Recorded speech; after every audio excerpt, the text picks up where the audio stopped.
Hello dear students, आज के इस वीडियो लेक्चर में हम चैप्टर नंबर 6 मैथ्स 1 का चैप्टर नंबर 6 डिटर्मिनेंट्स का जो 6.2 एक्सरसाइज हमने शुरू किया हुआ है उसके नेक्स्ट रिमेनिंग जो क्वेश्चंस है question number 5, 6 and 7 cover up करेंगे। तो इसका एक्सप्लेनेशन स्टार्ट करने से पहले मैं आप सभी से रिक्वेस्ट करूंगी कि अगर आप चैनल पर नए हो, अगर आपने चैनल को सब्सक्राइब नहीं किया है तो चैनल को सब्सक्राइब कर जल्दी से बेल आइकन बटन को प्रेस कीजिए ताकि आपको लेटेस्ट वीडियो के नोटिफिकेशंस मिलते रहे। डियर स्टूडेंट्स, इसके लिए आपको कोई पेमेंट नहीं करना है, ये आपके लिए लाइफ टाइम फ्री चैनल है, तो आपको अपने ज़्यादा से ज़्यादा फ्रेंड्स के साथ भी शेयर करना है। तो यहाँ पर जो है एक्सरसाइज 6.2 उसके हम क्वेश्चन नंबर 4 तक हम सॉल्व कर चुके थे। अभी हमें question number 5, 6 and 7 cover up करना है।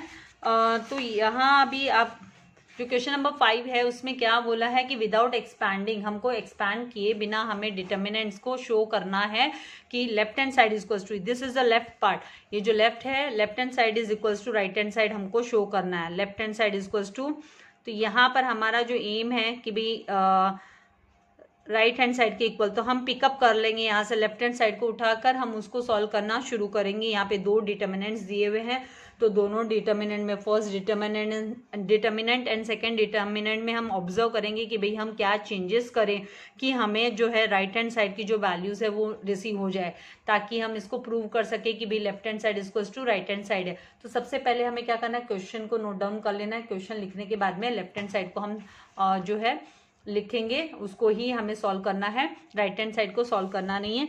तो यहाँ पे पहले क्वेश्चन को लिख लेते हैं। भी क्वेश्चन नंबर 5 है ये, एक्सरसाइज 6.2 का सॉल्यूशन 5। तो यहाँ पर मॉड्यूलस में दिया है 1, 3, 6, रो फॉर्म में लिख रही हूँ, 6, 1, 4, देन 3, 7, 12।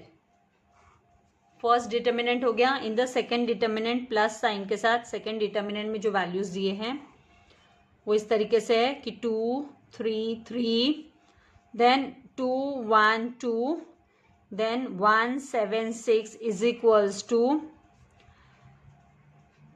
10, कॉमन है, मॉड्यूलस के बाहर है, 1, 2, 1, then 3, 1, 7 and 3, 2, 6।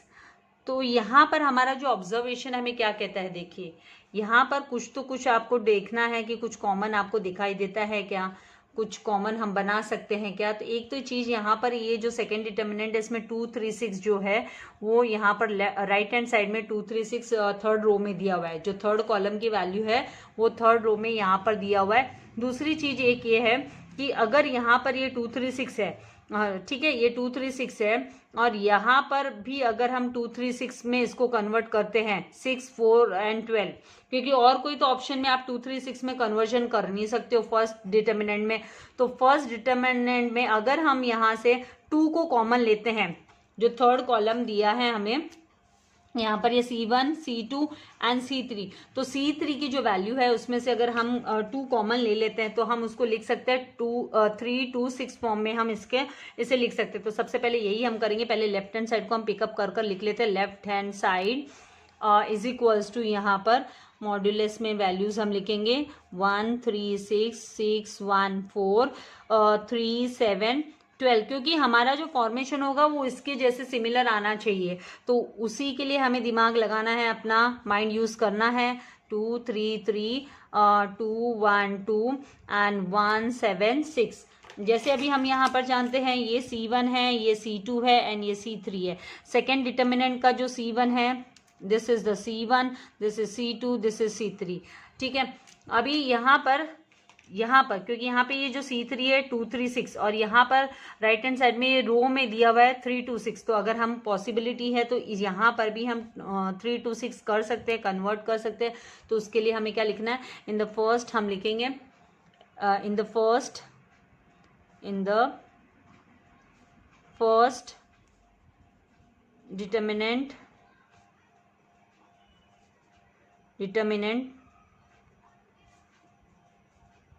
let's take 2 common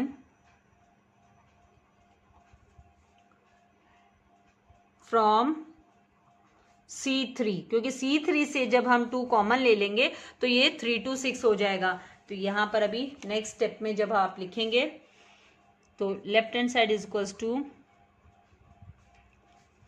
in the modulus, यहाँ पर कॉमन 2 ले लिया, 1 6 3 3 1 7 एंड ये जो है 2 3 ज़ा 6 होता है एंड 2 4 ज़ा 2 2 ज़ा 4 एंड 2 6 ज़ा 12, तो 2 3 6 फॉर्म आ गया।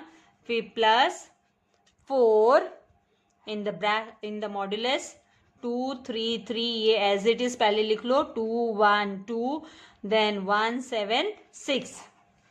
अभी हमें माइंड यूज करना है कि अगर हम ये जो कॉलम 1 है, this is the column 1, column 1 में अगर हम मल्टीप्लाई बाय 2 करते हैं, ठीक है, कॉलम 1 में मल्टीप्लाई बाय 2 करते हैं एंड ये 4 को हम कॉलम 1 से सेकेंड डिटर्मिनेंट के 4 को हम क्या करेंगे, सेकेंड डिटर्मिनेंट के यहाँ पर 4 कॉमन है तो 4 को अगर हम मल्टीप्लाई बाय C2 करते हैं तो हमें जो वैल्यू रिसीव होगी, जैसे ये 2 1 ज़ा 2, ये 2 6 ज़ा 12 एंड ये 2 3 ज़ा 6 और यहाँ पे 4 2 ज़ा 8, तो यहाँ पर 8 एंड 2 जब आप प्लस करोगे, जब हमारा समीशन करने का टाइम आएगा, इन दोनों डिटर्मिनेंट को जो प्रॉपर्टीज के हिसाब से जब हम सम अप करते हैं तो जो वैल्यू जो यहाँ पर आएगी C1 कॉलम को ऐड करेंगे C2 कॉलम से, तो हमें जो वैल्यू रिसीव हो जाने वाली वो 10 20 10 इस तरीके से वैल्यू रिसीव हो जाएगी। ये सोचना है, दिमाग लगाना है, 10 20 एंड 10 वैल्यूज रिसीव हो जाएगी। और एक बार हमारे पास 10 20 एंड 10 वैल्यू रिसीव हो गई तो शायद से क्या है कि हमारा यहाँ पर ये जो 1 to 1 हमें दिखाई दे रहा है, 1 to 1, अगर आप 1 to 1 को मल्टीप्लाई 10 करते हो तो 10 20 एंड 10 हमें मिलता है। तो मतलब इस तरीके से हमारी वैल्यूज आ सकती है, हमें इंटरचेंज कर भी हमें वैल्यू इंटरचेंज करने पे भी हमें वैल्यूज मिल सकते हैं। तो यहाँ पर सबसे पहले हम यहाँ क्या करेंगे, सबसे पहले हमें क्या करना है, मल्टीप्लाई कर दो भाई 2 को, तो यहाँ पर मल्टीप्लाइंग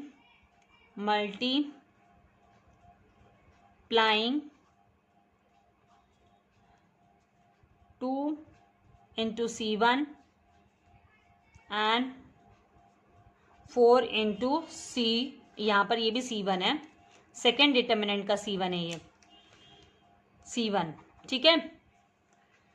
यहाँ पर जो वैल्यू हमें मिलेगी इक्वल्स टू मॉड्यूलस में 2 मल्टीप्लाई बाय 2 1 2 12 एंड 2 3 ज़ा 6, फिर एज इट इज़ 1 ये 3 है 1 7 3 2 6 एज इट इज़ लिख लिया, प्लस फिर 4 को मल्टीप्लाई कर रहे हैं यहाँ पर हम, यहाँ पर 2 को मल्टीप्लाई किया था C1 से, यहाँ पर 4 को मल्टीप्लाई कर रहे हैं C1 से, तो मॉड्यूलस के अंदर वैल्यू आ जाएगी 4 2 ज़ा 8 4 2 ज़ा 8 एंड 4 1 ज़ा 4, फिर एज इट इज 3 3 1 2 7 6 लिख दिया। इसके बाद नेक्स्ट स्टेप में अब आप जब हम ऐड करेंगे कॉलम्स को, जब हम ऐड करेंगे तो ऐड में हम जब कॉलम 1 एंड कॉलम इसका कॉलम 1 दोनों को हम ऐड करेंगे, adding column 1 from both determinants, ठीक है।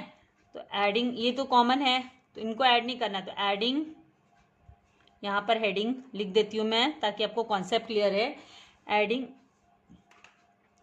कॉलम C1, उसको नाम दे दिया हमने C1 फ्रॉम बोथ डिटर्मिनेंट्स, ये प्रॉपर्टी हमने दोनों के भी कॉलम को हम ऐड कर सकते हैं। आप लोगों को मैंने 7 प्रॉपर्टीज है जो स्टडी करने मैंने आपको बोला था कि भाई आप लोग रीड कीजिए, प्रॉपर्टीज को रीड कीजिए। तो यहाँ पर जो वैल्यू आएगी वो इस तरीके से आ जाएगी 2 + 8 12 + 8 एंड 6 + 4, बाकी एज इट इज़ लिखना है, सेम है, सिमिलर है, उनको हम कुछ नहीं कर रहे हैं, उनको जस्ट कॉमनली हम लिख रहे हैं 3 2 6, ठीक है। फिर इसके बाद अब इज इक्वल्स टू, अब क्या करेंगे, तो अब यहाँ पर ये सम अप करेंगे तो कितना हो जाएगा, 2 + 8 10 20 एंड 10 आ गया, एंड यहाँ पर 3 1 7 3 2 6। अब आप देखोगे कि आपका जो फर्स्ट जो राइट हैंड साइड का पार्ट है, देखिए यहाँ पे 1 3 3 आपको दिया है, 2। आप अगर उसको रो के हिसाब से रीड करते हो, रो वाइज आप रीड करते हो कि फर्स्ट रो में 1 2 1, सेकेंड रो में 3 1 7 एंड थर्ड रो में 3 2 6। तो यहाँ पे 3 2 6 एंड 3 1 7 यहाँ पर कॉलम्स में दिया हुआ है, सेकेंड कॉलम में एंड थर्ड कॉलम में दिया हुआ है, ठीक है। तो जब हम द वैल्यू ऑफ डिटर्मिनेंट जो है वो कब अनचेंज रहती है, जब हम रो को कन्वर्ट कर देते हैं कॉलम में एंड कॉलम को कन्वर्ट कर देते हैं रो में। तो ये भी मैं आप लोगों को लिखवाऊंगी, यहाँ पे ये स्टेटमेंट हम लिखेंगे कि भी हम कन्वर्ट कर रहे हैं, तो हम यहाँ पर लिखेंगे इंटरचेंजिंग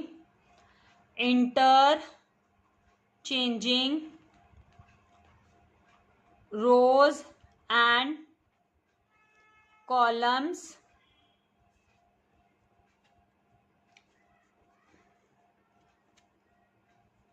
द वैल्यू, यहाँ पे ये भी समझ लीजिए, आप लिख लीजिए द वैल्यू ऑफ डिटर्मिनेंट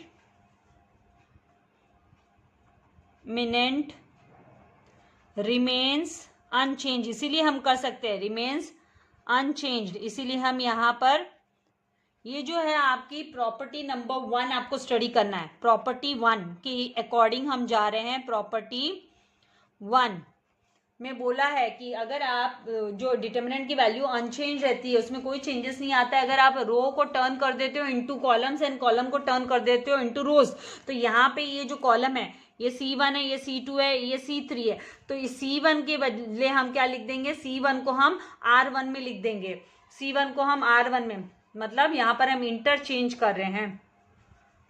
यहाँ हम लिखेंगे इज इक्वल्स टू 10 20 10, रो में लिख रहे फर्स्ट कॉलम को फर्स्ट रो की जगह पे, सेकेंड कॉलम को सेकेंड रो की जगह पे, तो 3 1 7 एंड थर्ड कॉलम को थर्ड रो की जगह पे 3 2 6। अब ऐसा करने से आप देखिए हमारा जो राइट हैंड साइड है, this is the right hand side, right.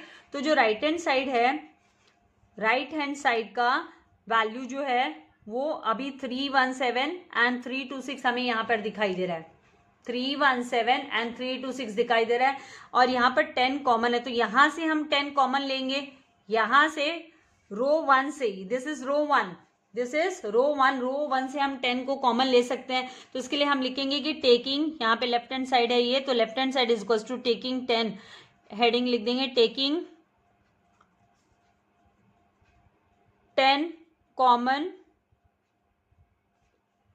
From R1, R1 से कॉमन लिया तो मॉड्यूलस में आ जाएगा 1 2 1, क्योंकि 10 1 जा 10, 10 2 जा 20 एंड 10 1 जा 10, तो इस तरीके से ये वापस रिवर्स आपको वही वैल्यू मिल जाते हैं, 3 1 7 एंड 3 2 6। तो इस तरीके से ये जो है आपका सम सॉल्व हो गया, मतलब आपका left hand side is equals to right hand side हमने शो कर दिया। ये आपका राइट हैंड साइड था, आपको शो करना था, तो ये हम शो कर चुके। आई होप आपको समझ में आ गया होगा। प्रॉपर्टीज को स्टडी कीजिए वापस से, अगर आपको नहीं समझ में आए वीडियो फिर से देखिए और सॉल्व कीजिए, सबको स्क्रीनशॉट ले लीजिए।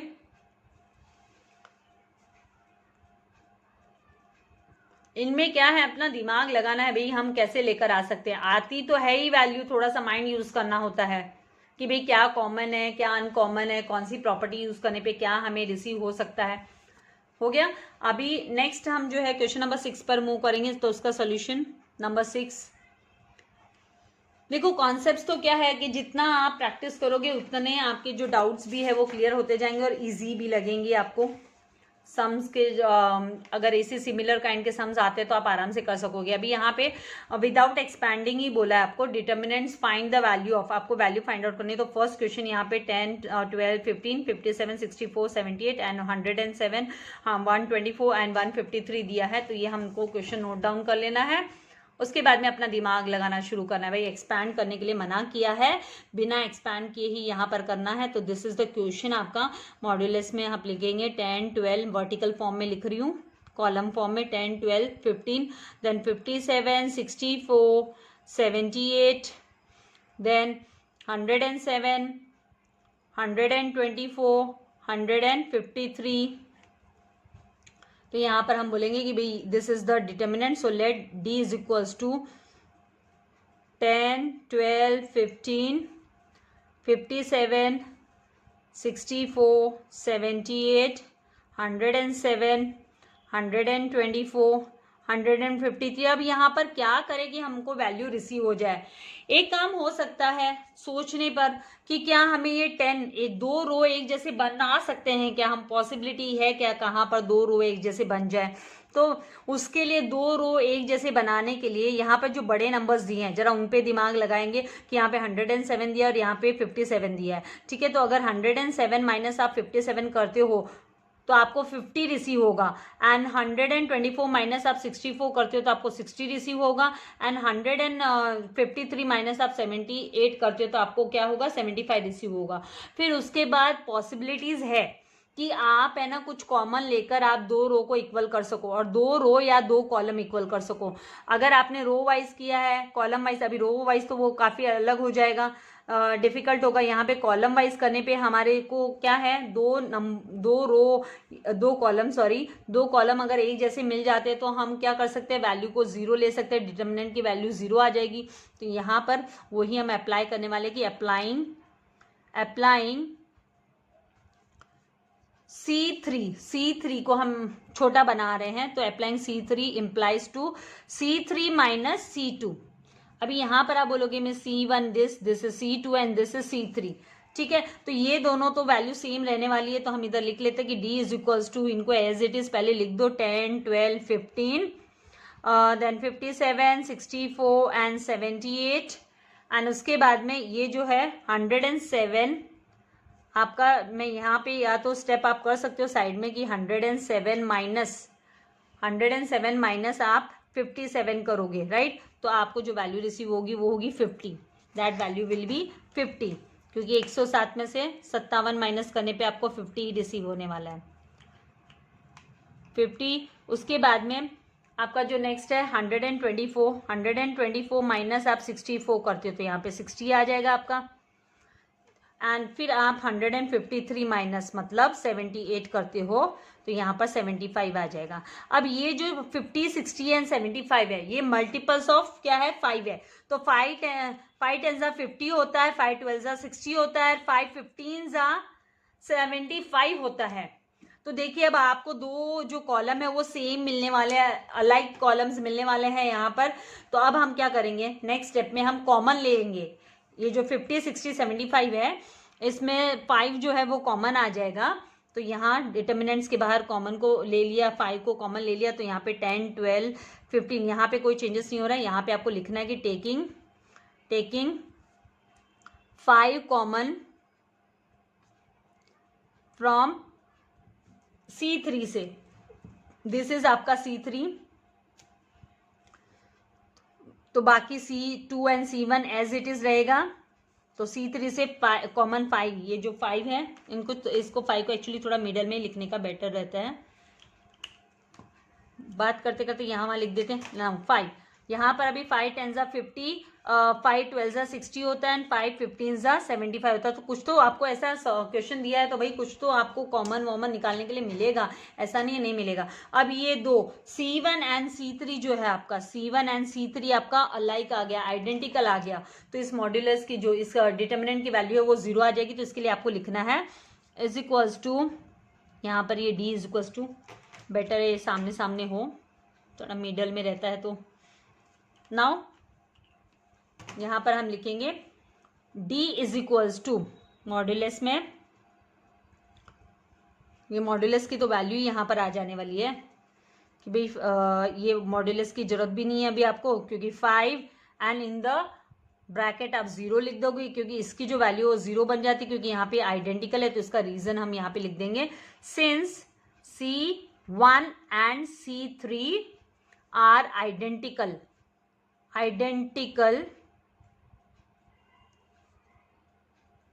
therefore D is equals to 0, determinant का वैल्यू हम 0 ले सकते हैं। तो यहाँ पे फाइनली हमारा जो आंसर होगा D इज इक्वल्स टू हमारे पास 0 आ जाएगा। तो दिस इज द वैल्यू। तो आप इसके स्क्रीनशॉट ले सकते हैं ना, आसान। प्रैक्टिस कीजिए, 2 से 3 बार प्रैक्टिस कीजिए, कॉन्सेप्ट्स अपने आप क्लियर होने लगेंगे। नाउ नेक्स्ट जो है सेकेंड सब क्वेश्चन, क्वेश्चन नंबर 6 का फर्स्ट सब क्वेश्चन का सोल्यूशन था। अभी सेकेंड सब क्वेश्चन, यहाँ पे क्वेश्चन नंबर 6 सब क्वेश्चन नंबर 2। तो इसमें हमको लिखना है भाई, यहाँ पे आप देखोगे ओ माय गॉड मिस कितना बड़ा नंबर दिया है यहाँ पे, 2014 देन 2020 देन 2023 राइट। फिर यहाँ पर दिया है 2017 2023। अभी ये भी काफी आसान है 2026। अब तक आपको क्लिक हो गया होगा आपके माइंड में। क्या कर सकते हैं, इनको जरा माइनस करके देखो, 2017 माइनस 2014 करेंगे तो हमारे पास कितना रिमेन हो जाता है, हमारे पास कितना बच जाता है, यहाँ पर कितना बच जाता है सेकेंड जो कॉलम में। तो पहले हम इसको लिख लेते हैं कि let D is equals to, D का जो है वैल्यू 2014 2020 2023, फिर 2017 2023 एंड 2026 111। हमारा एम है कि क्या हम कुछ आइडेंटिकल बना सकते, क्योंकि हमें एक्सपैंड किए बिना इसकी वैल्यू निकालनी है, एक्सपैंड नहीं करना है। तभी तो देखो अब इतने बड़े बड़े नंबर आएंगे और एक्सपैंड करने बोला तो आप कितने मल्टीप्लीकेशन करते बैठोगे। अब इसका फायदा ये है कि आपकी जो वैल्यू है उसमें कोई चेंजेस नहीं आएगा, विदाउट एक्सपेंशन आपको यहाँ पे डिटर्मिनेंट की वैल्यू जो है रिसीव हो जाती है। तो यहाँ पर आपको क्या करना है, आप अप्लाई करोगे कि अप्लाइंग C2 में, ये दिस इज आपका C2, this is C1 and this is C3। तो अप्लाइंग C2 इम्प्लाइज, मतलब C2 की वैल्यू चेंज होगी, इसका मतलब होता है C2 implies C2 minus C1। तो हमें वैल्यू जो मिलेगी वो D इज इक्वल्स टू, ये एज इट इज रहेगा 2014 2020। तो ऐसे वाले सब में आप देखो कुछ ना कुछ तो आपको है ना कॉमन मिल जाता है। 2023 यहाँ पर अभी आपने 2017 माइनस 2014 किया तो 3, 2020 माइनस 2023 माइनस 2020 किया तो फिर आपको यहाँ पर क्या मिल गया, वापस 3, एंड 2026 माइनस 2023 किया तो वापस 3 आपको मिला राइट। फिर 1 1 1 एज इट इज लिख दिया हमने थर्ड रो का वैल्यू। फिर नेक्स्ट इसमें हम क्या कर सकते हैं, यहाँ पर से अगर हम 1 को कॉमन, यहाँ से हम 3 को कॉमन ले लेते हैं, यहाँ से हम क्या ले लेते हैं, ये जो है कॉलम आपका C2 है, इसमें से 3 कॉमन ले सकते हैं। तो यहाँ पे लिखेंगे टेकिंग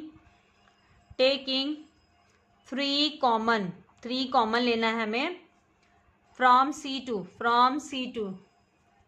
तो फिर हमें रिसीव क्या होगा, तो D is equals to 3 common लिया इन द मॉड्यूलस 2014 2020 एंड 2023, और यहाँ पे 1 1 1 आ गया क्योंकि 3 कॉमन आ गया बाहर, 1 1 1 ये लो। फिर सम सॉल्व हो गया आपका। दो जो आपके कॉलम है यहाँ पे C2 एंड C3 वो लोग अलाइक है, सेम है, आइडेंटिकल है। हो गया हमारा दो सॉल्यूशन।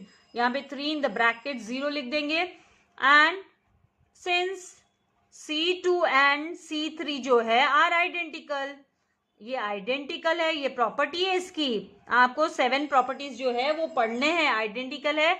Therefore जो determinant is equals to 0, determinant का जो वैल्यू वो 0 आएगा। तो यहाँ पर आपका D इज इक्वल्स टू हो गया 0। तो दिस इज द आंसर, ये आपका आंसर हो गया। तो आई होप आपको यहाँ तक समझ में आ गया अच्छे से। तो जल्दी से क्विकली इसके स्क्रीनशॉट ले लीजिए, फिर हम नेक्स्ट क्वेश्चन पर मूव करते हैं। क्वेश्चन नंबर 7 इस एक्सरसाइज का लास्ट क्वेश्चन है। तो let's begin from here itself. 7th question का सोल्यूशन एक्सरसाइज 6.2 का।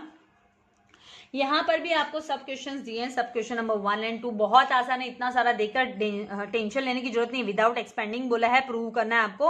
A1 B1 C1 then A2 B2 C2 A3 B3 C3 is equals to B1 C1 A1 B2 C2 A2 B3 C3 A3 C1 A1 B1 C2 A2 B2 and C3 A3 B3। तो इनको लिख लेना है, पहले हमें question को लिख लेना है, लेट कर हम लिख लेंगे। चलिए यहाँ पर पहले हम क्या करते हैं, 3 वैल्यू दिए, तीनों को हम अलग अलग लिख लेते हैं। यहाँ पर 3 अलग अलग हमें डिटर्मिनेंट्स दिए, 3 डिटर्मिनेंट्स दिए हैं। तो लेट डिटर्मिनेंट को अलग अलग नाम दे देंगे। Let this determinant be D, this determinant be E and this determinant be F. DEF करके हम कंटिन्यू कर लेते हैं। तो लेट पहला वाला जो डिटर्मिनेंट है D इज इक्वल्स टू, पहला जो डिटर्मिनेंट है आपका A1 B1 C1, A2 B2 C2 and A3 B3 C3। ये आपका फर्स्ट डिटर्मिनेंट हो गया। सेकेंड डिटर्मिनेंट जो है, let E is equals to, हम मानेंगे यहां पर E is equals to what, in the modulus हम लिखेंगे B1 C1 A1, B2 C2, यहां पर आ गया A2 and B3 C3 A3। इस तरीके से दिया है आपको। अब यहां से, और जो थर्ड हमारा डिटर्मिनेंट है उसको हम F कंसिडर करेंगे। तो पहले हम इसको E वाले को सॉल्व कर लेते हैं। तो E को सॉल्व करना स्टार्ट करेंगे तो यहाँ पे हम क्या कर सकते हैं, ये जो C1 है, यहाँ पर हमारा C1, this is C1, this is C2, right, and this is C3, this is C3। अब हम अगर इंटरचेंज करते हैं, इंटरचेंज करने के टाइम पे क्या होता है, यहाँ पर हम जब इंटरचेंज करते हैं तो साइन चेंज हो जाता है। अगर इफ एनी टू रोज, या हम दो रो को या दो कॉलम को हम के डिटर्मिनेंट को, ऑफ डिटर्मिनेंट आर इंटरचेंज, उसके डिटर्मिनेंट को हम चेंज करते हैं, एनी टू रोज और कॉलम्स, कोई भी दो रो या कोई भी दो कॉलम्स को हम जब इंटरचेंज करते हैं तो यहाँ पे जो है साइन खाली चेंज होता है। प्रॉपर्टी नंबर 2 दिया है आपको, इफ एनी टू रोज और कॉलम्स ऑफ ए डिटर्मिनेंट, एक पर्टिकुलर डिटर्मिनेंट का दो रो नहीं तो दो कॉलम इंटरचेंज किया जाता है, then the value of the determinant changes only in sign. तो उनका साइन जो है वो चेंज हो जाता है। इसका मतलब प्लस है तो माइनस और माइनस है तो वो प्लस में टर्न हो जाता है। ठीक है, यहां पर हम क्या करेंगे,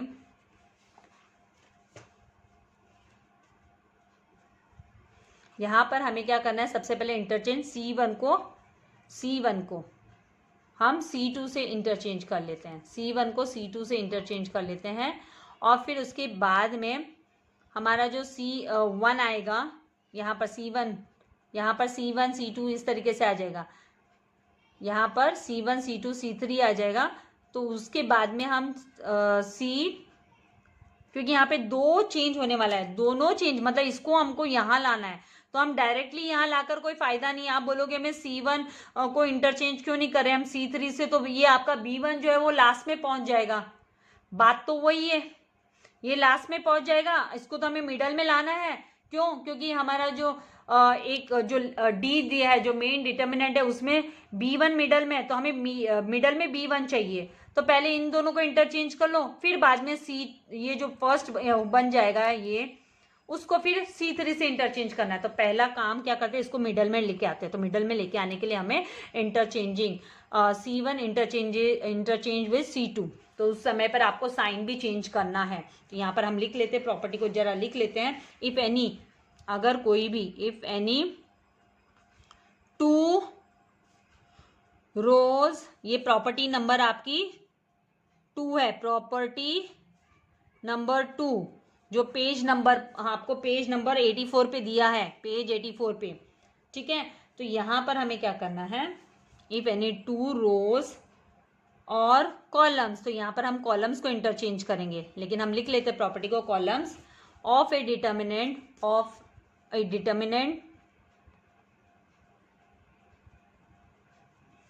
आर इंटरचेंज्ड। यहाँ पे दोनों हमें इंटरचेंज करने पड़ेंगे, इसीलिए are interchange, then the value of determinant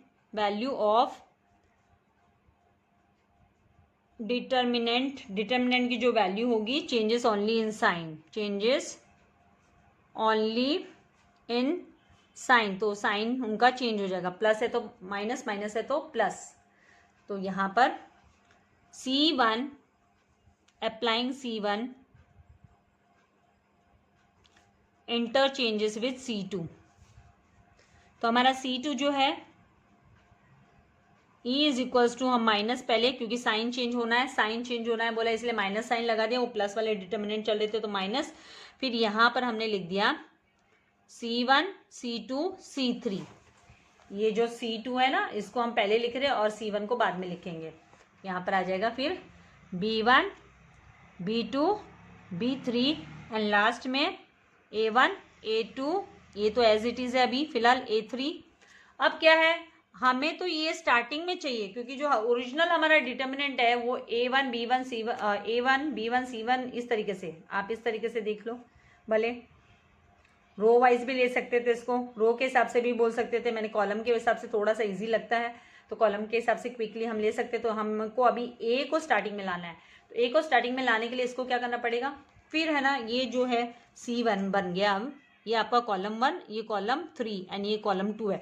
तो वापस इंटरचेंज करेंगे, कॉलम 1 एंड कॉलम 3 का इंटरचेंज करेंगे। तो यहाँ पर applying C1 interchanges with C3। तो फिर से आपका जो साइन है, देखो हमने पहले साइन चेंज किया था, इंटरचेंज किया था, 2 रो 2 कॉलम को इंटरचेंज किया। अभी फिर से हम क्या करेंगे, इसका साइन चेंज करेंगे। तो यहाँ पर E is equals to minus पहले से है, ब्रैकेट में फिर से आप माइनस कर 1 लिख दो, क्योंकि ओनली माइनस वैसे लिखना सही नहीं है, -1 लिख दिया। अभी आपका जो वैल्यू आ जाएगा A1 A2 A3, फिर B1 B2 B3 हमें शो करना है विदाउट एक्सपेंडिंग किए, C1 C2 C3।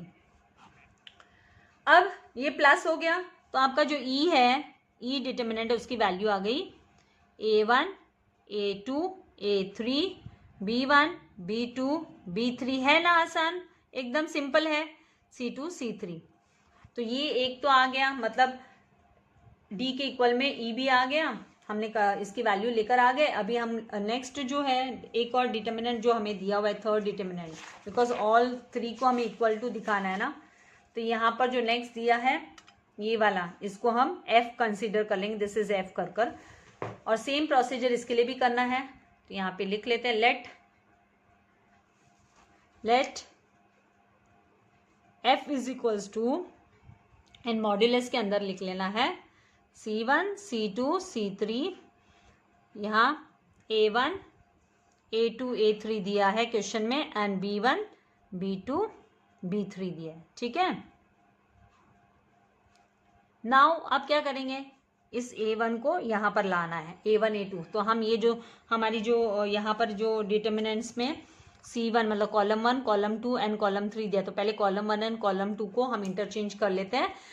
तो इसके इंटरचेंज करने पे साइन तो चेंज होना है। तो ये जो है हमारा, ये सेकेंड डिटर्मिनेंट का तो ये वैल्यू आ गया हमारा, इक्वल्स टू लास्ट में हमको लिखना है ना। अभी ये थर्ड डिटर्मिनेंट चल रहा है, तो हम अप्लाइंग प्रॉपर्टी, वही प्रॉपर्टी नंबर 2 यूज होगा, applying C1 interchanges with C2, ठीक है। तो फिर F is equals to modulus में A1, यहाँ पे माइनस लिखना है, वैल्यू चेंज हो रही है, साइन चेंज हो रहा है, A1 A2 A3, यहाँ पर C1 आ जाएगा क्योंकि ये यहाँ चला जाएगा, this will come here and this will come here, ठीक है। फिर C1 C2 C3, रूल है भाई, आप डायरेक्ट उठा कि क्या है मीन्स क्या चेंजेस करना है, ऐसे क्यों करना है, नहीं। मैथमेटिशियंस ने इतने प्रैक्टिसेस, इतने एक्सपेरिमेंट्स कर वैल्यूज है ना विदाउट एक्सपेंडिंग कैसे करेक्ट आएगी, तो फॉर्मूला जनरेट किया, हमारे लिए प्रॉपर्टीज जनरेट की है, राइट। तो हम आर्ग्यू नहीं कर सकते, या तो कुछ करके दिखाना है, नहीं तो आर्ग्यूमेंट नहीं करना है, फॉर्मूलाज को, सिस्टम को लर्न कर लेना है। Minus and in the bracket again -1 लेंगे, क्योंकि नेक्स्ट स्टेप में हम क्या करें, अब हमको इसको और इसको इंटरचेंज करना है। तो यहां पर हम लिख लेते हैं अप्लाइंग, अभी ये सेकेंड रो है ना, सेकेंड कॉलम सॉरी, तो अप्लाइंग यहाँ पे इंटरचेंज करना है हमें, राइट। तो इसमें हम column 2 interchanges with column 3 C3, this is what, this is C3 and this is C2। तो इंटरचेंज कर रहे हैं, मॉड्यूलस में ले लेंगे वैल्यूज को, A1 A2 A3 C1 B1 लेना है, सॉरी यहाँ पर B1 B2 B3, थोड़ा सा अनटाइडी हो गया, माफ कीजिएगा, C1 C2 C3, ठीक है। तो यहाँ पर अब क्या आया, नेक्स्ट स्टेप में जाते हैं। यहाँ से जरा आप स्क्रीनशॉट ले लीजिए, मैं पेजेस को टर्न कर रही हूँ। प्रॉपर्टी नंबर 2 यूज की हमने, पेज नंबर 84 पे दी है, ये सेकेंड हमारा आया, तो ये सेम आ गया, सिमिलर आ गया। एंड अभी ये थर्ड चालू है हमारा, सॉल्यूशन करना है। तो ये जो -1 एंड माइनस है वो प्लस में कन्वर्ट हो जाता है। तो जो f की वैल्यू है वो हमारी a1 a2 a3 जनरल जो फर्स्ट हमारा डिटर्मिनेंट है उसके इक्वल आ जाएगी। तो f is equals to in the modulus a1 a2 a3 b1 b2 b3 and c1 c2 c3। तो ये है हमारा थर्ड वैल्यू। तो सेम आ गया। तो हम लिखेंगे फ्रॉम 1 to 3, फ्रॉम 1 2 एंड 3। ये प्रूव हो गया, हमने शो कर दिया विदाउट एक्सपेंडिंग, हमने शो कर दिया। क्या शो कर दिया? जो हमारा क्वेश्चन दिया वो एज इट इज लिख दो, a1 a2 a3 b1 b2 b3। ये पहला वाला जो ये इसका मतलब है आपका d is equals to e is equals to f। हमारे पास आ गई ये वैल्यू, है ना। तो c1 c2 c3 is equals to दूसरा जो सेकेंड डिटर्मिनेंट है क्वेश्चन में वही सेम एज इट इज आपको लिखना है, b1 b2 b3 c1 c2 c3 a1 a2 a3 is equals to third जो डिटर्मिनेंट है वो क्या है, दैट इज आपका c1 c2 c3 a1 a2 a3 and b1 b2 b3। These all are equal, same है। ठीक है, तो यहाँ पे भी स्क्रीनशॉट ले लीजिए। अभी नेक्स्ट एंड लास्ट जो इस एक्सरसाइज का 6.2 एक्सरसाइज का लास्ट क्वेश्चन है, दैट इज यहाँ पर आपको ये थोड़ा सा आपको ऐसे लग सकता है कि मिस कॉम्प्लिकेटेड हो सकता है, लेकिन कॉम्प्लिकेटेड आप प्रैक्टिस करोगे तो नहीं होगा। 1 1 1 Y Z Z x and x y इस तरीके से वैल्यू दिए, y plus z z plus x plus y is equals to आपको बोला 1 1 1 x y z and x square y square z square. तो हमें इसको कन्वर्ट करना है इस फॉर्म में, सेकेंड डिटर्मिनेंट में कन्वर्ट करना है, वो हमारा एम होगा। इसको कन्वर्ट करेंगे हम लेफ्ट हैंड साइड को, कभी भी लेफ्ट हैंड साइड को हम सॉल्व करते हैं। तो यहाँ पर पहले हमको क्वेश्चन नोट डाउन कर लेना है, क्वेश्चन को लिख लेंगे भाई क्या क्वेश्चन दिया है। तो यहाँ पर सेकेंड जो सोल्यूशन है क्वेश्चन नंबर 7 का, क्वेश्चन नंबर 7 का फर्स्ट ये वाला फर्स्ट सोल्यूशन था आपका। सेकेंड क्वेश्चन है कि भाई आपको इस तरीके से क्वेश्चन दिया 1 1 1 वाई जेड जेड एक्स। हमारा काम प्रूव करना है, लेफ्ट एंड राइट कैसे भी इसको ट्राई करो, देखो ऑब्जर्व करो क्या वैल्यूज लाने पे क्या हमें रिसीव होगा। थिंक, आपकी कॉग्निटिव एबिलिटी को इंक्रीज करता है मैथ्स, इसीलिए मैथ्स बहुत अच्छा होता है कि जरूर मैथ्स को स्टडी करना ही चाहिए, आपकी थिंकिंग एबिलिटी को इम्प्रूव करता है। देन एक्स वाई जेड, हम सोच में पड़ जाते हैं ना भाई कैसे वैल्यूज को लेकर आए, y square and then z square. दिमाग लगाओ और मजा करो, वो वाली बात है। यहाँ पर left hand side is equals to, अभी लेफ्ट हैंड साइड को हम लेंगे वैल्यूज को 1 1 1 Y Z Z x x y y plus z z plus x x plus y. ठीक है, अब क्या करें, क्या स्टेप होगा, लगाइए लगाइए दिमाग, क्या कर सकते हैं, हमें क्या चाहिए है, किस तरीके से हम इन वैल्यूज को लेकर आ सकते हैं। तो यहाँ पर क्या करेंगे हम, यहाँ पर y प्लस जेड है, ठीक है, इसको हमें x लाना है ना, x लाना है कि नहीं लाना है, यहाँ पे हमें x चाहिए, x चाहिए। तो अगर इसमें हम x को प्लस और माइनस x को करेंगे, यहाँ पर हमें क्या चाहिए, y चाहिए, लेकिन इसमें कहीं पे y नहीं दिखा रहा है, तो इसको y प्लस, इसमें सेकेंड रो में y प्लस माइनस y करेंगे एंड थर्ड रो में हम करेंगे z प्लस माइनस z। तो एक बार प्लस किया और एक बार माइनस किया तो उससे क्या है, उसकी जो ओरिजिनलिटी है वो चेंज नहीं होती है, ओरिजिनलिटी है वो चेंज नहीं होगी। तो हम नेक्स्ट स्टेप में क्या करेंगे, क्योंकि हमें चाहिए एक्स वाई जेड, पहला पावर को छोड़ दो, एक बार एक्स वाई जेड तो चाहिए। तो यहाँ पर तो एक्स वाई जेड नहीं है, तो इसको एक्स वाई जेड में लाने के लिए हम पहले इसको किस फॉर्म में कर लेते हैं कि भाई यहाँ पर 1 1 1 Y Z Z x x y, यहाँ पर करेंगे x plus Y plus z minus x. एक बार x ले लिया, एक बार माइनस ले लिया, माइनस एक्स ले लिया।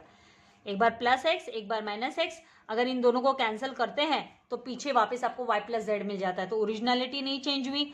यहाँ पर क्या नहीं है, y नहीं है हमारे पास, तो y प्लस, इसको सिस्टमेटिकली लिख लेते हैं, x प्लस वाई करके उसी तरीके से लिख लेते हैं ताकि हमें वो फॉर्म, या फिर आपने z प्लस एक्स, तो इसको एक प्रॉपर वे में ही लिख लेते हैं कि भाई चलो आपको पता है एक्स वाई जेड के तरीके से ही X plus Y plus Z, और यहाँ पर हमने y को प्लस किया है तो माइनस भी y को करेंगे। एंड नेक्स्ट इसमें क्या करेंगे, x plus Y plus z minus z. ठीक है, अब क्या होगा यहाँ पर से, अब आपको क्या होगा कि आप इसको सेपरेट कर सकते हो, इसको अलग डिटर्मिनेंट बना सकते हो, minus x minus y minus z, जिनको आप इसके साथ, ये जो आपका first column and second column है वो एज इट इज लिखकर, ठीक है, तो मतलब एक डिटर्मिनेंट आपका इसके साथ फॉर्म हो जाएगा और दूसरा डिटर्मिनेंट जो है इस तरीके से आपको फॉर्म कर लेना है डिटर्मिनेंट्स। ये इसके प्रॉपर्टीज है 1 1 1 Y Z Z x x Y, फिर X plus Y plus Z, X plus Y plus Z and X plus Y plus Z, एक हो गया। एंड दूसरा डिटर्मिनेंट प्लस साइन के साथ, क्योंकि ये एडिशन प्रॉपर्टी है, डिटर्मिनेंट्स की एडिशन प्रॉपर्टी होगी।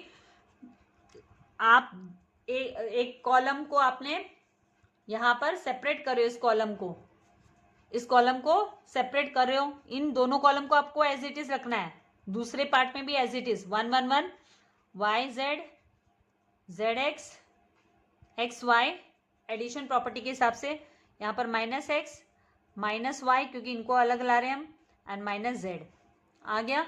अब क्या करेंगे, देखिए अगर हम यहाँ पर से हम एक्स वाई जेड को कॉमन ले लेते हैं तो हमें यहाँ पर 1 1 1 1 मिलता है। क्या मिलता है, 1 1 1 1। तो चलो इतना सा काम तो कर लेते हैं, x plus Y plus z को हमने ले लिया कॉमन, एंड मॉड्यूलस के अंदर आ गया 1 1 1 Y Z Z x and x y.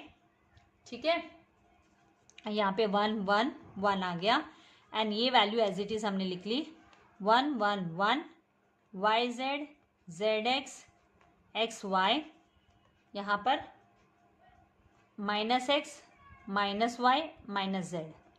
ठीक है, अब आपको पता है जब दो रो नहीं तो दो कॉलम जब आइडेंटिकल होते हैं, यहाँ पर ये और ये आइडेंटिकल हो गया, तो जो वैल्यू है वो हम क्या लिख सकते हैं, 0 लिख सकते हैं। सेकेंड, ये जो है हमारा फर्स्ट डिटर्मिनेंट है, फर्स्ट डिटर्मिनेंट में हम जो वैल्यू है वो 0 लिख सकते हैं, क्योंकि हमें पता है कि क्या आने वाला है, 0 आने वाला है, क्योंकि दो आइडेंटिकल कॉलम्स हो गए। तो पहले हम इसको सॉल्व कर लेते हैं कि इन फर्स्ट डिटर्मिनेंट, तो यहाँ पे दो डिटर्मिनेंट हमारे तैयार हो गए, determinant C1 and C3, column C1 and C3 are identical since C1 and C3 are identical, therefore D is equals to 0। तो यहाँ पर हम क्या लिख लेंगे, x plus Y plus Z and multiply by 0, इस डिटर्मिनेंट की वैल्यू 0 आ गई, तो therefore यहाँ पे इक्वल टू साइन आएगा, not therefore, x plus Y plus z in the bracket 0। फिर आप यहाँ से क्या करोगे, अगर आप यहाँ से ये -1 कॉमन ले लेते हो, -1, इसमें से हम सारे, इनके पास सबके पास माइनस है, तो -1 अगर हम कॉमन ले लेते हैं, -1, एंड डिटर्मिनेंट के अंदर जो वैल्यू है वो पॉजिटिव हो जाएगी। उसका कारण है कि हमको भाई पॉजिटिव में ही चाहिए, यहाँ पर हम इसको प्रूव करने जा रहे हैं, इस तरीके से लेने जा रहे हैं, तो इसको अभी पॉजिटिव बना देते हैं, जहाँ एक एक स्टेप क्लियर करते जाना है। तो यहाँ पर वैल्यू आ जाएगी 1 1 1 Y Z Z x as it is and x y, and यहाँ पर एक्स वाई जेड था, उसका जो माइनस है वो बाहर चला गया, वो कहाँ चला गया, बाहर चला गया, ब्रैकेट मतलब डिटर्मिनेंट के बाहर चला गया है। अभी नेक्स्ट स्टेप जो हमारा होगा वो क्या होगा, देखिए क्या कर सकते हैं, यहाँ पर हमें क्या चाहिए, एक्स वाई जेड चाहिए, यहाँ पर हमें क्या चाहिए, एक्स वाई जेड चाहिए, लेकिन हमारे पास यहाँ पे क्या है, y Z Z x and x y है। अब यहाँ पर एक्स वाई जेड कैसे करना, यहाँ पर एक्स वाई जेड हम कैसे करें, कैसे हमको एक्स वाई जेड रिसीव होगा, तो पहले हम यहाँ पर क्या करें, इसको ये जो रो हमारा ये जो यहाँ पर इसमें हम कैसे रीड करेंगे, ये रो 1 है, दिस इज द रो 1, रो 2, रो 3 के हिसाब से हम चले जाएंगे। हमें रो 1 में क्या चाहिए, ये हमारा रो 1 है, रो 1 में हमें x चाहिए, रो 2 में हमें y चाहिए, एंड रो 3 में जो है हमें z चाहिए, रो 3 में हमें z चाहिए। तो उसी के हिसाब से हम क्या करेंगे, अगर इसको हम 1/x, हम 1/x and 1/y and 1/z के हिसाब से अगर हम कॉमन ले, मतलब यहाँ पर हम 1/x का मतलब क्या होगा पता है, अगर हम यहाँ पर 1/x से को कॉमन लेते हैं, यहाँ से 1/x को कॉमन लेने का मीनिंग होता है कि इसको भी x दो और फिर आप बाहर x लिखो। देखिए मैं आपको अभी ये दिखाती हूँ कैसे कॉन्सेप्ट होगा। यहाँ पर ये तो 0 हो गया, दिस इज, इसका वैल्यू तो क्या हो गया, 0 हो गया, ये हमारा 0 हो गया क्योंकि मल्टीप्लाई करने पे 0। अब यहाँ पर हम -1 अपॉन, यहाँ हमें क्या चाहिए, रो 1 में हमें x चाहिए, ठीक है। तो यहाँ पर हम लिखेंगे सेकेंड डिटर्मिनेंट, ये जो हमारा है, अब ये तो डिटर्मिनेंट यही बचा, इसको सेकेंड डिटर्मिनेंट भी लिखने की हमको जरूरत नहीं है। यहाँ पर टेकिंग, यहाँ पर क्या करेंगे, टेकिंग 1/x, ये 1/x हमने कॉमन लिया, तो इसमें क्या अंतर होने वाला है, अंदर हमें क्या फायदा होने वाला है, 1 1 1, और यहाँ पर हमने रो 1 में हमने टेकिंग 1/x इन रो 1, 1/x इन रो 1 मतलब हम x y z, ये yz तो पहले से ही है और इसको हमने x दे दिया, तो x यहाँ पर है और x बाहर है, तो ये x x कैंसिल हो सकता है ना। यहाँ पर हम लिखेंगे, कंप्लीट करेंगे स्टेटमेंट को, यहाँ पर x चाहिए था इसलिए नीचे हमने डिनोमिनेटर में, यहाँ पे न्यूमिनेटर में x लिख दिया और यहाँ डिनोमिनेटर में x कर दिया, इससे क्या इसकी वैल्यू चेंज नहीं होगी रो 1 की। फिर ये तो लास्ट की तो वैल्यू एज इट इज हमको लिखनी है, ये तो हम क्या करेंगे, यहाँ पे एज इट इज लिखी, लेकिन इसके साथ में अब यहाँ पर आपने अगर यहाँ से कॉमन ले रहे हो आप R1 R2 and R3, R1 R2 and R3 को आप 1/x कॉमन ले रहे हो, तो यहाँ पर भी आपका x बनना चाहिए, यहाँ पर भी हमारा x मल्टीप्लाई बाय x, ये R1 है, R1 में से हमने 1/x को कॉमन लिया, तो यहाँ पर भी x दे दो, इसको भी x दे दो और इसको भी एक x दे दो, तो ये हो गया स्क्वायर।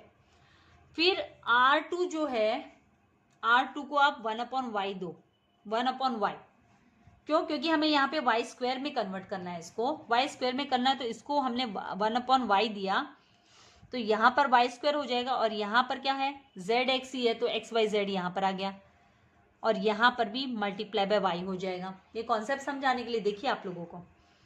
अब इधर भी y लिख दो, क्योंकि 1/y ले रहे हैं हम। R3 को हम क्या देंगे, z देना है हमको, यहाँ पे z स्क्वायर करना है, इसीलिए ये पूरा का पूरा जो रो है वो z से मल्टीप्लाई हो जाएगा और अब डिवाइड बाय y हो जाएगा, z multiplied by z and divide by z हो जाएगा एक तरीके से। तो यहाँ पर जो है वो z स्क्वायर हो गया, ठीक है, यहाँ पर z स्क्वायर हो गया, एंड यहाँ जो है वैल्यू जो आ जाएगी वो x y z इस तरीके से आ जाएगी, और स्टार्टिंग में यहाँ पर क्या आ जाएगा, y आ जाएगा, z आ जाएगा, सॉरी, क्योंकि हमने R3 को z से मल्टीप्लाई किया एंड डिवाइड भी z से किया, टेकिंग 1/x। इसको ये स्टेटमेंट इस तरीके से लिखने से अच्छा क्या करना है हमको यहाँ पर, कि टेकिंग कॉमन लेने के बजाय हम क्या करेंगे, मल्टीप्लाइंग बाय x, इसको इस तरीके से स्टेटमेंट को लिख लेंगे। ये जो स्टेटमेंट है बच्चा, मैं आप लोगों को इधर लिख के देती हूँ क्योंकि स्पेस नहीं तो कम हो जाएगा मुझे, इसलिए मल्टीप्लाइंग एंड डिवाइडिंग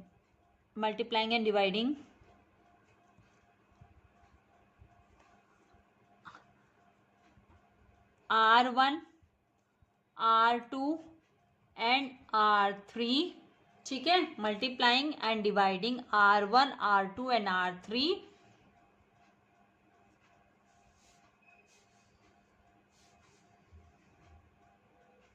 मल्टीप्लाई करना एंड डिवाइड करना, और वो डिवाइड किया हुआ जो पार्ट है वो कॉमनली हम बाहर ले रहे हैं, multiplying and dividing R1 R2 and R3 bye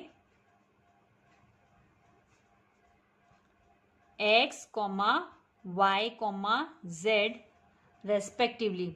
अगर आपको इस स्टेप को कंफ्यूज नहीं होना है तो एक काम करते हैं यहाँ पर कि इस पार्ट को आप छोड़ दीजिए। यहाँ पर ये z हमारा होता है, ये जो कॉमन पार्ट है हम नेक्स्ट स्टेप में लिखेंगे, इसको हम नेक्स्ट स्टेप में लिखेंगे क्योंकि आप लोगों के लिए थोड़ा सा डायरेक्ट हो जाता है इसीलिए। ठीक है, तो यहाँ पर मैं आप लोगों को लिख कर दिखाती हूँ कि कैसे इस स्टेप को जाना है। तो यहाँ पर इज इक्वल्स टू, ये आप नेक्स्ट स्टेप में लिखना, अभी नहीं लिखना है आप, दिस विल कम आफ्टर ये स्टेप के बाद में आएगा। तो यहाँ पर minus and in the modulus में हम क्या करेंगे, x अपॉन x, क्योंकि हमारा फर्स्ट रो में क्या 1 1 है, तो x upon x, y upon y and यहाँ पर z अपॉन z, इस तरीके से ले लेंगे हम। देखिए क्या कर रहे हैं हम। फिर इसमें यहाँ पर क्या y z है ना, तो x y z upon x, यहाँ पर भी एक्स वाई जेड अपॉन यहाँ पर हो जाएगा आपका y एंड यहाँ हो जाएगा एक्स वाई जेड अपॉन आपका हो जाने वाला है z, क्योंकि हमने यहाँ पे क्या किया, मल्टीप्लाइंग बाई, पहला जो ये रो में हम रो के वाइज अगर आप जाते हो तो यहाँ पे देखो डिवाइड बाई x, मल्टीप्लाई करें हम x और यहाँ पर भी x से ही मल्टीप्लाई होगा। x को x से मल्टीप्लाई किया तो x स्क्वायर आया, x को x से मल्टीप्लाई किया तो x स्क्वायर आया।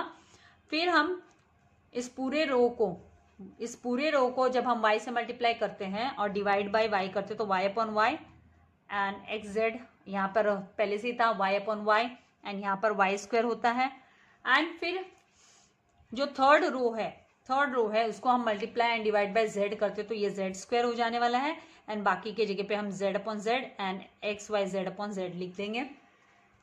तो z upon z, x y z upon z and यहाँ पर जो है आपका z स्क्वायर आ जाएगा क्योंकि z से मल्टीप्लाई किया एंड यहाँ पर भी डिवाइड का आपको दिखाना है, पूरे इसको हमने क्या किया, डिवाइड किया,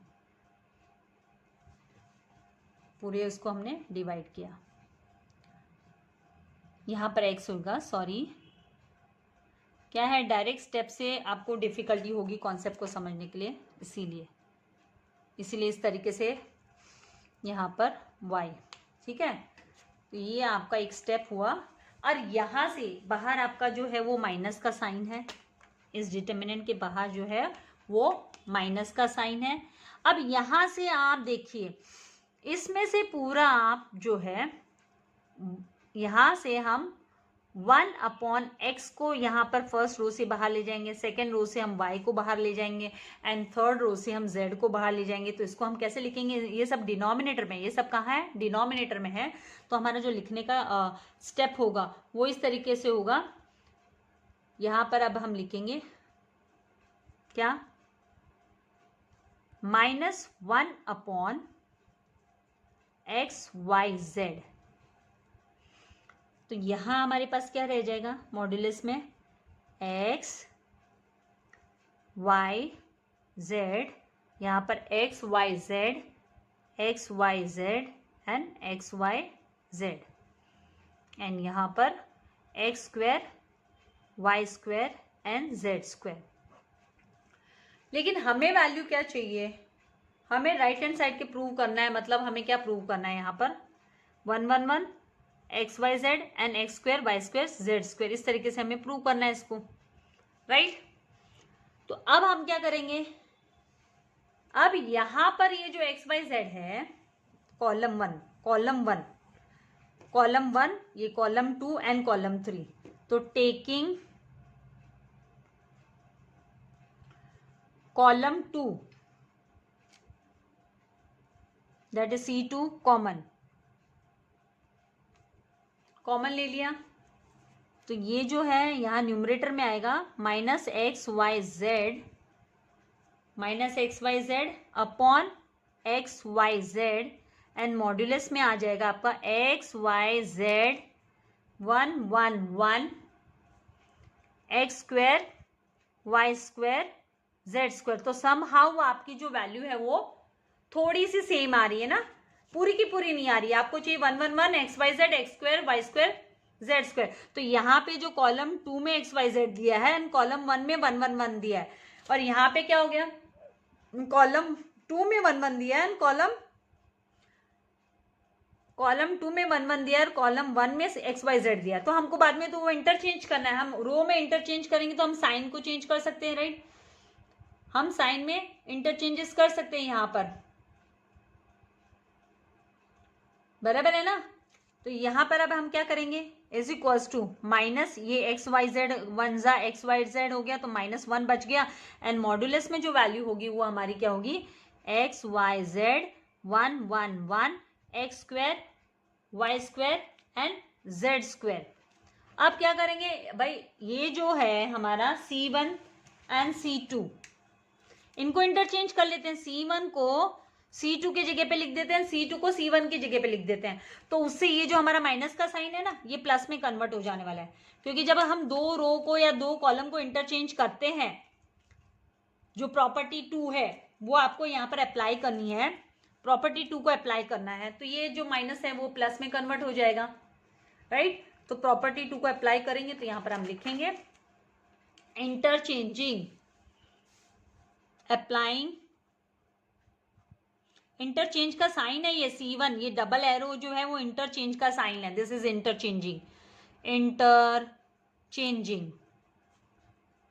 इसको हम इंटरचेंजिंग रीड करते हैं, C1 इंटरचेंज विथ C2, ठीक है। तो यहां पर जो वैल्यू आ जाएगी left hand side is equals to, और आपका इंटरचेंज करने पे जो माइनस था वो प्लस में कन्वर्ट हो गया, यहां पर जो आपको माइनस दिखाई दे रहा था वो प्लस में कन्वर्ट हो गया। तो यहां पर जो वैल्यू आएगी वो आपकी इस तरीके से कि 1 1 1 इंटरचेंज करें हम, ये सेकेंड रो की सेकेंड कॉलम की वैल्यूज है जो हम फर्स्ट कॉलम में लिखे, फर्स्ट कॉलम की वैल्यू XYZ थी वो हम, और बाकी x square y square and z square as it is रहेगा। तो it is equals to what, left hand side is equals to ये वैल्यू आ गई, तो ये किसके इक्वल है, तो ये राइट हैंड साइड के इक्वल है, राइट हैंड साइड के इक्वल है। तो यहाँ पर हम फाइनली जो क्वेश्चन है वो ही सेम क्वेश्चन हम यहाँ पर लिखकर इसको जो है एक्सप्रेस कर सकते हैं कि भाई therefore LHS is equals to what, RHS 1 1 1 YZ ZX XY Y plus Z Z plus X x plus y is equals to 1 1 1 x y z x square y square z square. तो हमारा M ये था भाई है x square y square z square, इस तरीके से हम वैल्यू लाए।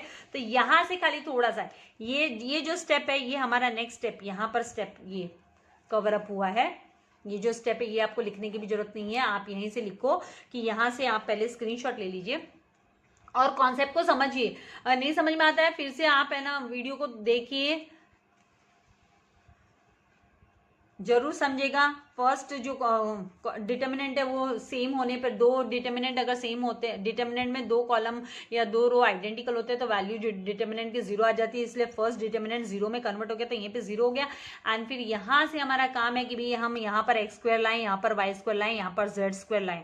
तो वो काम करने के लिए हमें क्या करना था, ये पूरे रो को हमें मल्टीप्लाई करना था x से एंड डिवाइड करना था x से, फिर ये पूरे R2 को हमें मल्टीप्लाई करना था y से एंड डिवाइड बाय y करना था, पूरे रो 2 को, एंड पूरे रो 3 को जो है हमें मल्टीप्लाई करना था z से एंड डिवाइड करना था z से। तो वही काम हमने यहाँ पे किया, multiplying and dividing R1 R2 and R3 by xy x, मतलब R1 को x से मल्टीप्लाई एंड डिवाइड किया, R2 को हमने y से multiply and divide by y किया, एंड R3 को पूरे R3 को हमने multiply by z and divide by z किया।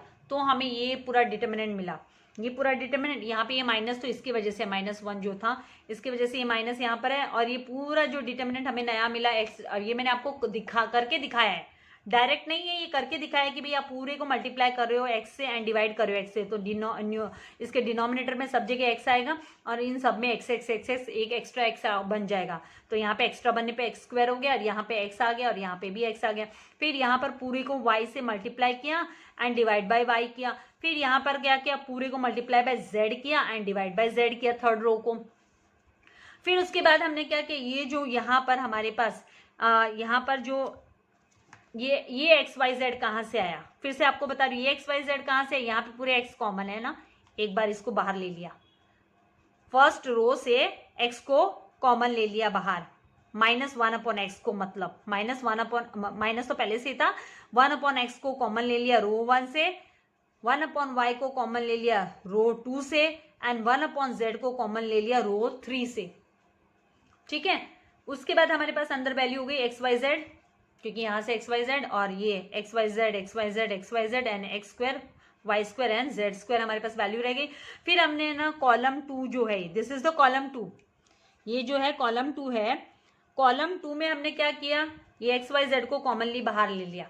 तो इसको कॉमनली बाहर लेने के टाइम में हम न्यूमरेटर में लिखते हैं, तो इसको हमने, ये जो है ये यहां पर आया, ये पूरा कॉमनली बाहर लेने के बाद ये यहाँ पर आया, तो यहाँ आ गया। तो अभी यहाँ पर नेक्स्ट स्टेप में क्या, यहाँ पर 1 1 1 1 हो गया, और नेक्स्ट स्टेप में ये जो है ना एक्स वाई जेड वन जा एक्स वाई जेड वन जा एक्स वाई जेड हो गया। तो यहाँ पर जो है हमारे पास ओनली -1 बचा बाहर, और मॉड्यूलस के अंदर x y z 1 1 1 x square y square and z square. लेकिन अभी भी हमारा सॉल्यूशन नहीं हुआ, क्योंकि हमें जो है कॉलम 1 में हमें 1 1 चाहिए, कॉलम 2 में हमें एक्स वाई जेड चाहिए, बाकी तो सब ठीक है, और ये माइनस साइन। तो जब हम इंटरचेंज करते हैं कॉलम 1 एंड कॉलम 2 को, जब हम इंटरचेंज करेंगे तो ये माइनस साइन भी हट जाएगा by the property 2, property number 2 आपको अप्लाई करना है, और ये यहाँ पर आ जाएगा और ये एक्स वाई जेड यहाँ पर आ जाएगा। तो वही स्टेप हमने नेक्स्ट अप्लाई किया इंटरचेंजिंग में।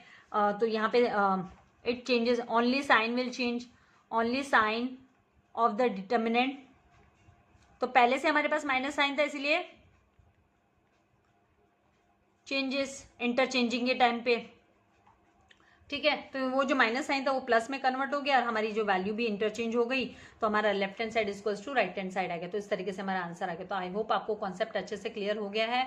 प्लीज ज़्यादा से ज़्यादा फ्रेंड्स के साथ शेयर कीजिए अगर आपके कॉन्सेप्ट क्लियर हो रहे हैं, तो let your friends also learn this. यहाँ पर फिर एक बार लिख लीजिए कि प्रॉपर्टी 2 हमने अप्लाई की, अप्लाइड प्रॉपर्टी 2, ठीक है, जो पेज नंबर 84 पे दिया हुआ है, पेज नंबर 84 पे, आपके टेक्स्ट बुक के पेज नंबर 84 पे दिया हुआ प्रॉपर्टी है। वीडियो को लाइक करना, शेयर करना नहीं भूलना है। Thank you very much. God bless you all dear students.